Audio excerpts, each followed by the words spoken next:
नमस्कार। आज हम कैंडलस्टिक पैटर्न्स की दुनिया को समझने वाले हैं। मतलब हम ये जानेंगे कि हर एक कैंडल बाजार के बारे में असल में क्या कहानी सुना रही है। तो सवाल ये है कि एक अकेली कैंडल हमें क्या बताती है। देखिए, हर एक कैंडलस्टिक ना एक तय समय के अंदर बायर्स और सेलर्स के बीच हुई एक लड़ाई की कहानी है। कौन जीता, कौन हारा और लड़ाई कितनी जोरदार थी, सब कुछ। तो किसी भी पैटर्न को समझने से पहले हमें दो चीजें समझनी होंगी। पहली, कैंडल दिखती कैसी है, उसके हिस्से क्या हैं, और दूसरी, जो शायद सबसे जरूरी है, कि बाजार का माहौल कैसा है। मतलब क्या बाजार ऊपर जा रहा है यानी अप ट्रेंड में है, या नीचे गिर रहा है जिसे हम डाउन ट्रेंड कहते हैं। क्योंकि यही माहौल बताएगा कि उस कैंडल का असली मतलब क्या है। तो देखिए, हर कैंडल की एक बॉडी होती है जो बताती है कि प्राइस कहाँ खुला और कहाँ बंद हुआ। और फिर होती हैं विक्स या शैडो, जो उस दिन के हाई और लो प्राइस को दिखाती हैं। अब ये छोटा सा स्ट्रक्चर ही ना मार्केट की पूरी साइकोलॉजी बता देता है। सोचिए, अगर नीचे की विक लंबी है तो इसका मतलब है कि सेलर्स ने तो प्राइस को खूब नीचे धकेला, लेकिन बायर्स ने क्या जबरदस्त वापसी की और आखिर में जीत गए। और यहीं पर आते हैं दो सबसे जरूरी नियम जिन्हें कभी नहीं भूलना है। पहला, कोई भी बुलिश पैटर्न यानी तेजी का सिग्नल तभी काम का है जब वो गिरते हुए बाजार यानी डाउन ट्रेंड में सबसे नीचे बने। और दूसरा, कोई भी बेरिश पैटर्न यानी मंदी का सिग्नल तभी मायने रखता है जब वो बढ़ते हुए बाजार यानी अप ट्रेंड के टॉप पर दिखें। लोकेशन, लोकेशन, लोकेशन, यही सब कुछ है। तो चलिए अब मिलते हैं इस कहानी के मेन कैरेक्टर्स से। ये है चार खास शेप्स जो असल में दिखते तो दो जोड़ी की तरह है, एक दूसरे के उल्टे। पहला शेप है हैमर जैसा। सोचिए, ऊपर एक छोटी सी बॉडी और नीचे एक लंबी सी विक, जो बॉडी से कम 2 गुनी लंबी हो। ये क्या बताता है? ये बताता है कि सेलर्स ने दिन की शुरुआत में तो बाजार को नीचे गिरा दिया, लेकिन फिर बायर्स की एंट्री हुई और उन्होंने बाजी पलट दी और कीमत को लगभग वहीं बंद किया जहां से शुरू हुई थी। और दूसरा शेप है इसका ठीक उल्टा, इन्वर्टेड हैमर जैसा। मतलब नीचे छोटी सी बॉडी और ऊपर एक लंबी विक। यहां कहानी उल्टी है। बायर्स ने कीमत को ऊपर ले जाने की पूरी कोशिश की, लेकिन अंत में सेलर्स हावी हो गए और कीमत को वापस नीचे खींच लाए। मजे की बात यह है कि इन दोनों शेप्स के नाम और मतलब दोनों बदल जाते हैं। ये इस पर डिपेंड करता है कि चार्ट पर कहां बन रहे हैं, नीचे या ऊपर।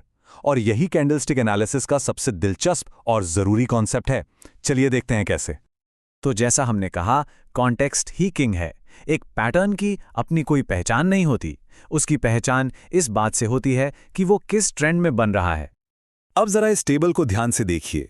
जब हमारा हैमर जैसा शेप एक डाउन ट्रेंड के नीचे बनता है तो हम उसे कहते हैं हैमर, और ये एक बुलिश यानी तेजी का सिग्नल है। लेकिन वही शेप अगर एक अप ट्रेंड के टॉप पर बने तो उसका नाम हो जाता है हैंगिंग मैन, और ये एक बेरिश यानी मंदी का सिग्नल बन जाता है। इसी तरह इन्वर्टेड हैमर वाला शेप अगर डाउन ट्रेंड में है तो इन्वर्टेड हैमर कहलाता है और बुलिश होता है, पर अप ट्रेंड के टॉप पर वही शेप शूटिंग स्टार बन जाता है और बेरिश सिग्नल देता है। देखा कैसे एक ही शक्ल के दो अलग अलग किरदार हैं।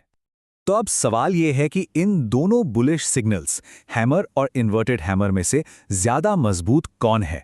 जवाब है हैमर। क्यों? क्योंकि हैमर में बायर्स लड़ाई के आखिर में जीतते हैं। वो सेलर्स के प्रेशर को झेलकर प्राइस को ऊपर क्लोज करवाते हैं। ये क्लीन विक्ट्री है। जबकि इन्वर्टेड हैमर में बायर्स ने कोशिश तो की, पर आखिर में सेलर्स ने थोड़ा कंट्रोल वापस पा लिया था।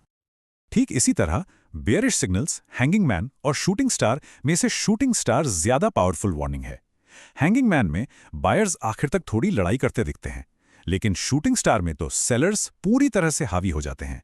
वो बायर्स की ऊपर ले जाने की हर कोशिश को नाकाम कर देते हैं और क्लोजिंग तक पूरा कंट्रोल अपने हाथ में ले लेते हैं। इन चार मेन कैरेक्टर्स के अलावा भी कुछ और कैंडल्स हैं जो मार्केट की कहानी में और भी रंग भरते हैं। सबसे पहले हैं डोजी। ये वो कैंडल्स हैं जिनकी बॉडी या तो बहुत छोटी होती है या होती ही नहीं। ये कंफ्यूजन या अनिर्णय का संकेत है। ड्रैगनफ्लाई डोजी एक तरह से हैमर का कमजोर रूप है, जिसमें हल्का सा बुलिश झुकाव होता है, और ग्रेवस्टोन डोजी शूटिंग स्टार का, जिसमें हल्का सा बेरिश झुकाव दिखता है। फिर आता है स्पिनिंग टॉप। इसकी बॉडी छोटी होती है, लेकिन ऊपर और नीचे दोनों तरफ लंबी विक्स होती हैं। ये कैंडल चीख चीख कर बताती है कि बाजार में बायर्स और सेलर्स के बीच एक जबरदस्त जंग हुई, लेकिन कोई भी जीत नहीं पाया। नतीजा एकदम टाई। ये पूरी तरह से कंफ्यूजन का साइन है।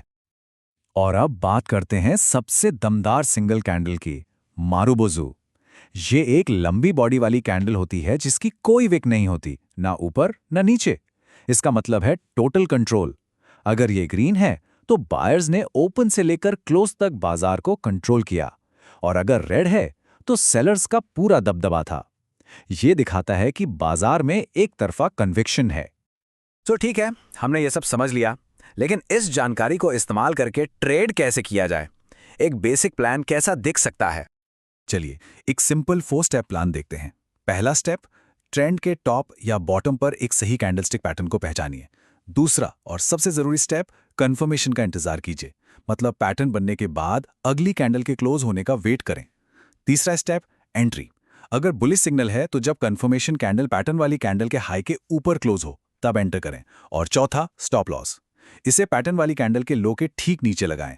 ये कंफर्मेशन वाला स्टेप बहुत जरूरी है क्योंकि ये बताता है कि मोमेंटम सच में बदल रहा है। और बेरिश सिग्नल के लिए बस इसका उल्टा करना है। जब कंफर्मेशन कैंडल पैटर्न के लो के नीचे बंद हो तब एंटर करें और स्टॉप लॉस को पैटर्न के हाई के ठीक ऊपर रखें। इस तरह का एक डिसिप्लिन तरीका रिस्क को मैनेज करने और फेक सिग्नल से बचने में मदद करता है। तो आखिर में बात बस इतनी सी है, इन पैटर्न्स के नाम रटने से कहीं ज्यादा जरूरी है इनके पीछे की कहानी को समझना। जब आप हर कैंडल में बायर्स और सेलर्स की लड़ाई को देखने लगेंगे तब चार्ट्स खुद आपसे बात करने लगेंगे, और यही समझ असल में एक ट्रेडर की सबसे बड़ी ताकत होती है।